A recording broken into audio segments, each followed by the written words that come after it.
جو افغان طالبان رجیم ہے انہیں بارہا مرتبہ یہ درخواست بھی کی گئی ہے، اور اس کے ساتھ ساتھ پھر دوحہ میں اور اس کے ساتھ استنبول میں جو ان سے مذاکرات ہوئے ہمارے، اس میں اور ہمارے دوست جو اسلامی ملک میں قطر اور ترکیہ، انہوں نے اس میں ایک میزبان کا کردار ادا کیا، اور ان سے صرف ایک چیز مانگی گئی کہ آپ شورٹی دیں اس بات کی کہ افغانستان کی سرزمین پاکستان کے خلاف دہشت گردی کے لیے استعمال نہیں ہوگی۔ زبانی انہوں نے اقرار کیا، لیکن تحریری طور پہ وہ یہ لکھ کے دینے کے لیے تیار نہیں تھے۔ اب سر میری گزارش یہ ہے کہ تمام پاکستان کے جو عوام ہیں، یہ ان سے سوال ہے کہ کیا یہ ممکن ہے کہ طالبان رجیم پاکستان میں جو دہشت گردی ہو رہی ہے اسے بھی نہ روکیں، جو دہشت گردوں کی محفوظ پناہ گاہیں ہیں افغانستان میں انہیں بھی وہ ختم نہ کریں، اور اس کے بعد وہ یہ کہیں کہ ساتھ تجارت بھی ہو پاکستان سے؟ سر یہ دونوں کام تو ایک ساتھ نہیں ہو سکتے۔ اگر انہیں پاکستان کے ساتھ تجارت چاہیے تو پھر اس کے لیے دہشت گردی کا خاتمہ ضروری ہے، اور اس میں وہ اپنا کردار ادا کریں۔ پوائنٹس جو ہے وہ آنریبل سینیٹرز نے اٹھائے ہیں، میں مختصر ان کا جواب دوں گا کیونکہ ابھی اسمبلی کا جو سیشن ہے سر وہ بھی سٹارٹ ہو چکا ہے۔ سر سب سے پہلے جو کاکڑ صاحب نے جو بات کی ہے گیس کی اور پھر بجلی کی لوڈ شیڈنگ کی، سر میں یہ عرض کرنا چاہتا ہوں کہ پاکستان کے جو بھی وسائل ہیں وہ تمام صوبوں کے لیے یکساں ہیں، اور تمام صوبوں کا جو آبادی کی پروپورشنیٹ ہے اس کے حوالے سے ان پہ برابر کا حق ہے۔ یہ نہیں ہو سکتا کہ ان وسائل پہ کسی ایک صوبہ جو ہے اسے جو اس کا حق بنتا ہے اس سے زیادہ فوقیت دی جائے، مراد دی جائیں، اور دوسرے کو محروم رکھا جائے۔ سر بجلی کے حوالے سے میں یہ عرض کروں گا کہ پاکستان میں اس وقت غیر اعلانیہ لوڈ شیڈنگ کسی جگہ پہ بھی نہیں ہو رہی۔ پاکستان کے کسی صوبے میں غیر اعلانیہ لوڈ شیڈنگ نہیں ہے، ان اناؤنسڈ۔ جو اناؤنسڈ لوڈ شیڈنگ ہے سر اس کا باقاعدہ ایک کرائٹیریا بنایا گیا ہے کہ جن جن اضلاع میں، اینڈ اگین میں یہ کہوں گا کہ یہ میں چاروں صوبوں کی بات کر رہا ہوں، یہ شکایات لوڈ شیڈنگ کے حوالے سے جو آ رہی ہیں چاروں صوبوں سے آ رہی ہیں، اور اس میں جو کرائٹیریا بنایا گیا ہے وہ یہ ہے کہ کتنی لائن لاسز ہیں، کتنی تھیفٹ ہے، کس فیڈر پہ ہے، کس ریجن میں ہے، اور اسی حساب سے ایک ٹیبل بنایا گیا ہے کہ اگر اتنے پرسنٹ جو ہے وہ چوری ہے، لائن لاسز ہیں، تو اتنی گھنٹہ اس میں وہ 1 گھنٹے سے لے کے کوئی 6 سے 7 گھنٹے تک کا پیریڈ ہے، اور یہ چاروں صوبوں میں یکساں نافذ العمل ہے۔ لہٰذا جو سینیٹر صاحب نے کہا وہ بات کر کے میرے خیال خود کہیں غائب ہو گئے ہیں، تو جو انہوں نے گلا کیا پانی پینے کے لیے جو انہوں نے گلا کیا سر میں وضاحت کر دی ہے کہ یہ کسی صوبے کے ساتھ کوئی امتیازی سلوک نہیں ہے۔ عبدالشکور صاحب دوسری سر گزارش یہ ہے کہ جو بات انہوں نے پی آئی اے کے ٹکٹس کے حوالے سے کی ہے یہ بالکل ان کا جائز کنسرن ہے۔ اس سے پہلے اس حوالے سے ایک سوال بھی ایوان میں پوچھا گیا تھا۔ جو کنسرنڈ اتھارٹیز ہیں، ہماری پہلے منسٹری آف ایویشن ہوتی تھی، اب وہ ڈویژن کی شکل میں منسٹری آف ڈیفنس کے ساتھ اٹیچڈ ہے، تو یہ جو کنسرنڈ اتھارٹیز ہیں انہیں سینیٹرز کا اور ایوان بالا کا یہ کنسرن پہنچا دیا گیا ہے، انشاءاللہ تعالیٰ وہ ایڈریس ہوگا۔ اس کے بعد سر جو بات کی گئی ہے بارڈر کی، سر جو ایران بارڈر ہے اس سے جو تیل کی سمگلنگ ہو رہی تھی وہ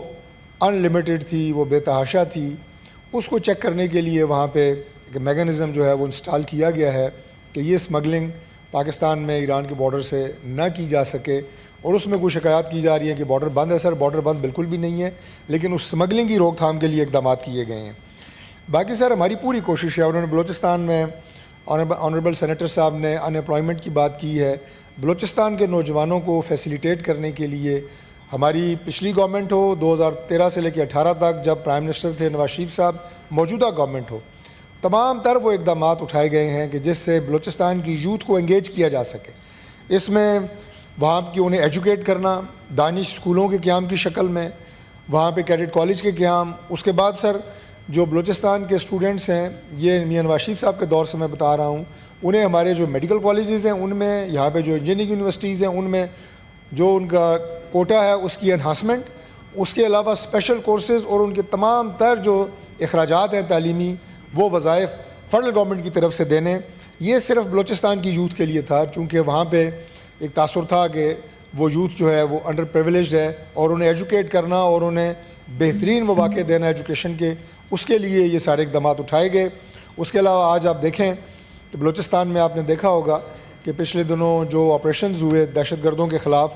اس میں ان کے جو ہے ایک میجر جو کہ کاکڑ قبیلے سے تھے وہ شہید ہوئے. میں نے ان کا نام اس لیے لیا کہ بلوچستان کے نوجوان زندگی کے ہر شعبے میں پاکستان کی ہر شعبے کے اندر موجود ہیں, افواج میں بھی اپنا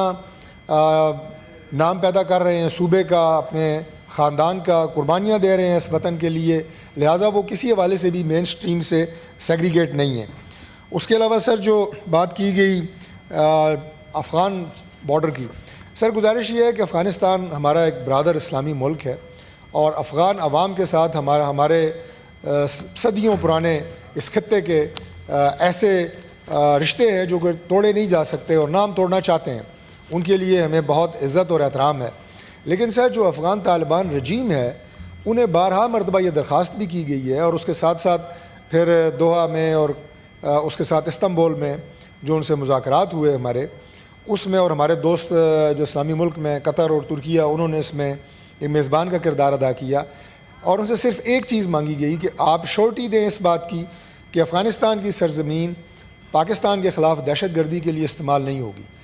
زبانی انہوں نے اقرار کیا لیکن تحریری طور پہ وہ یہ لکھ کے دینے کے لیے تیار نہیں تھے. اب سر میری گزارش یہ ہے کہ تمام پاکستان کے جو عوام ہیں یہ ان سے سوال ہے کہ کیا یہ ممکن ہے کہ طالبان رجیم پاکستان میں جو دہشت گردی ہو رہی ہے اسے بھی نہ روکیں, جو دہشت گردوں کی محفوظ پناہ گاہیں ہیں افغانستان میں انہیں بھی وہ ختم نہ کریں اور اس کے بعد وہ یہ کہیں کہ ساتھ تجارت بھی ہو پاکستان سے. سر یہ دونوں کام تو ایک ساتھ نہیں ہو سکتے. اگر انہیں پاکستان کے ساتھ تجارت چاہیے تو پھر اس کے لیے دہشت گردی کا خاتمہ ضروری ہے اور اس میں وہ اپنا کردار ادا کریں. اور آخری سر جو بات سر اگر کوئی میں دونوں باتیں واضح کر دیتا ہوں کہ اگر سر جو نہیں میں نے تو صرف ٹریڈ کی بات کی ہے, باقی سر جو افغانی پاکستان میں جو ان کے پاس لیگل ویلڈ ڈاکومنٹس ہیں وہ رہ رہے ہیں, انہیں کوئی پرابلم نہیں ہے. اور اسی طرح اگر کوئی پاکستان کے لوگ افغانستان گئے ہیں تجارت کے لیے اور ان کے پاس ویزے پہ گئے ہیں اور واپس آنے کے لیے کوئی پرابلم ہے تو میں انشاءاللہ تعالیٰ منسٹری آف انٹیریئر کو اس پہ اور ووٹ کروں گا اور اس مسئلے کو حل کریں گے.